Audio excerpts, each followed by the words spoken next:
Die kleine Rede, die ich da vorbereitet habe, verschiebe ich aber jetzt mal um eine Woche, weil der Michael Mannheimer zu uns gekommen ist.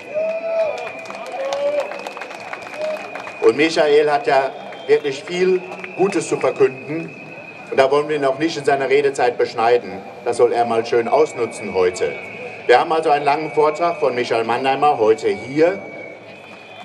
Hier noch was Aktuelles. Es gab am Samstag eine Demo, wohl angemeldet von unseren Reichsbürgern. Und dazu gibt es hier einen Artikel, ich weiß gar nicht, in einer jüdischen Webseite, zum Thema Christoph K. Dieser Mann, der da sehr aktiv war bei der Demo am Samstag, spricht davon, dass er hier ein Kampfkommando Stauffenberg anspricht und mehr oder weniger deutlich ruft er dazu auf, die Waffe in die Hand zu nehmen und Merkel und Co. umzulegen. Dieser Mann wurde als Pegida-Aktivist bezeichnet. Das weisen wir zurück.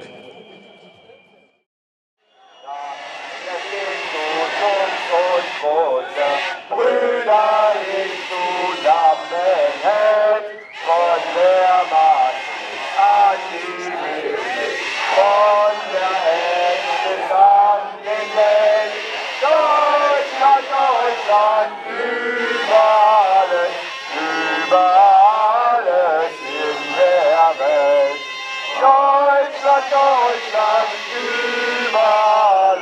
über alles in der Welt.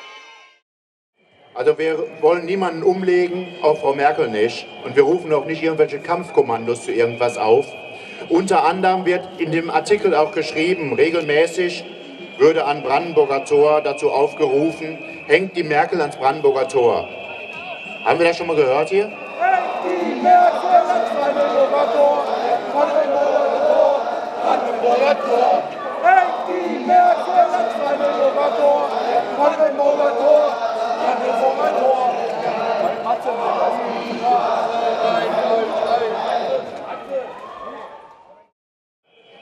Also wenn es mir aufgefallen wäre, dann hätte ich gesagt, lasst mal den Scheiß sein.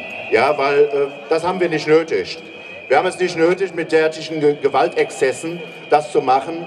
Wir sind Demokraten und wir wissen, dass das Recht sich durchsetzen wird. Und wenn da mal irgendwelche Leute aufgehängt werden, dann bestimmt nicht von Anarchisten. Wenn, dann wird das Ganze nach Recht und Ordnung gehen. Ich weiß nicht, was die Zukunft bringt.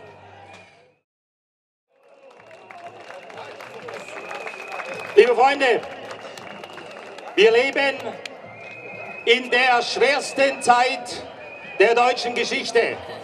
Schwerer als unter Hitler, Honecker. Und liebe Freunde, wenn ich hier die Hitlerjugend drüben sehe, man kann auch die Stalin-Jugend sagen, so rufe ich euch zu, der moderne Nazi ist nicht braun, sondern bunt. Und sein Holocaust ist der Mord am eigenen Volk.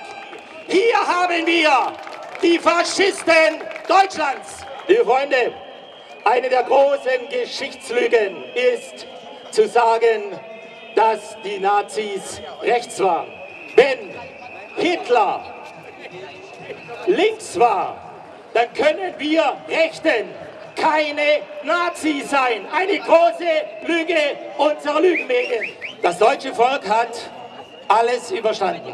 Vom Hunnenangriff im 3. Jahrhundert bis hin zu den beiden Weltkriegen. Dieser Angriff, der stille, leise Angriff über den Import von zivilisationsfremden und ungläubigen, hassenden Millionen an Menschen wird unser Ende sein, wenn wir uns nicht auf die Hinterbeine stellen und die Verantwortlichen aus der Regierung jagen, liebe Freunde. Wir können jeden äußeren Feind besiegen, aber wir können den inneren Feind nicht besiegen. Er ist wie Gift und Galle. Er versteckt sich hinter scheinbaren Freunden.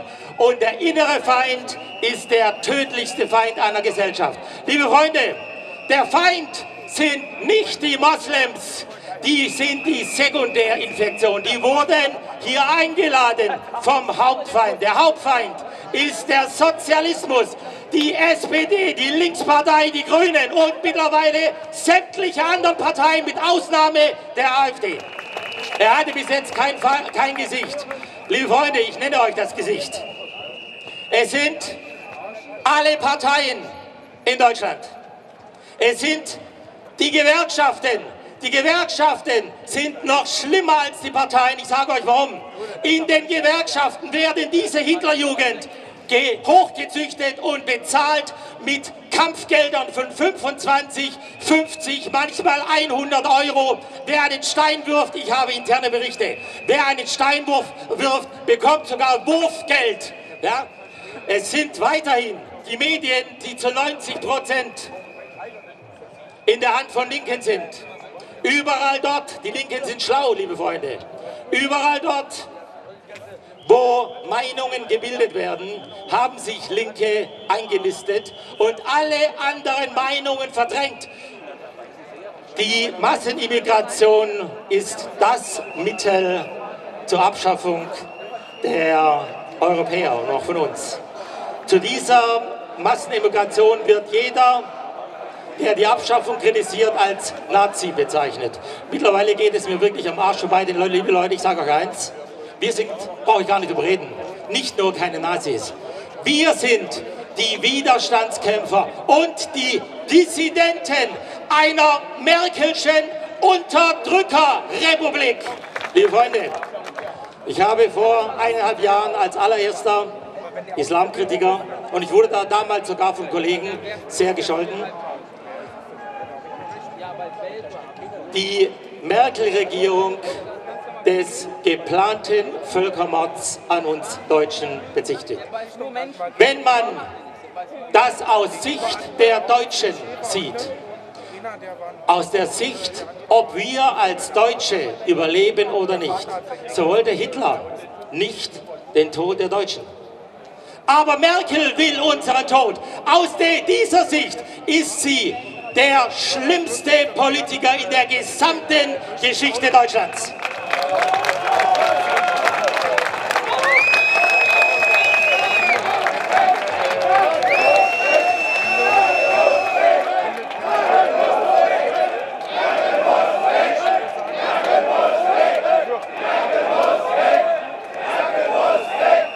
Eine Regierung, Freunde, die eine Anleitung gibt zum Gesetzesbruch, ist keine Regierung.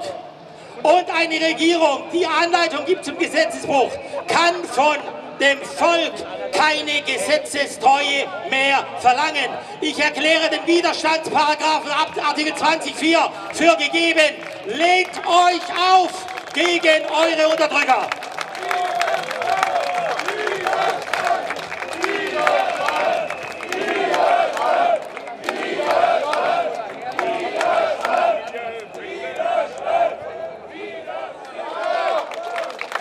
Ich fordere daher zum Schluss, liebe Freunde,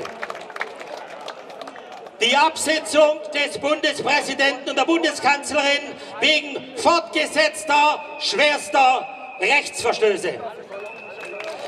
Ich fordere die Auflösung aller Länderparlamente und die Auflösung des Bundestags wegen fortgesetzter, schwerster Rechtsverstöße zum Nachteil des deutschen Volkes.